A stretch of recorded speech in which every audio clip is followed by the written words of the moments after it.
உங்க அப்பா அம்மா இங்க இருந்து போனதுக்கு காரணம் நானு. நீதான் பெரிய தீர்க்கதரிசியாச்சே. இதெல்லாம் முன்னாடியே நடக்கணும் உனக்கு தெரியும்ல. அப்புறம் அதுக்கு என்ன கல்யாணம் பண்ண? என் மொத்த குடும்பம் அப்பயே சொல்லுச்சு நீ வேணான்னு. ஆனா நான் தான் நீ வேணும்னு ஒத்த கால்ல நின்ன. அதான் எனக்கு இந்த நிலைமை.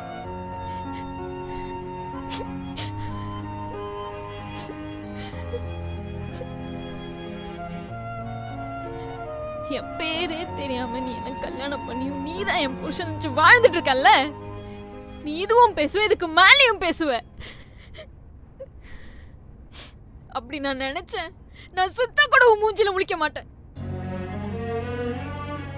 நீ என்ன நல்லா பாத்துக்கிட்டா நமக்குள்ள எதுக்கு இவ்வளவு பிரச்சனை வரப்போகுது?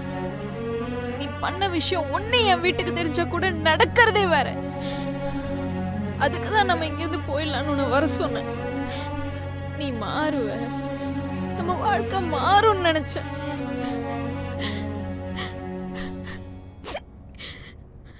அவங்க வீட்டை விட்டு போனதுக்கு காரணம் நான் இல்ல, நீ.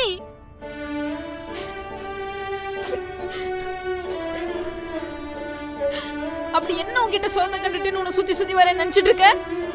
ஒண்ணும் இல்ல.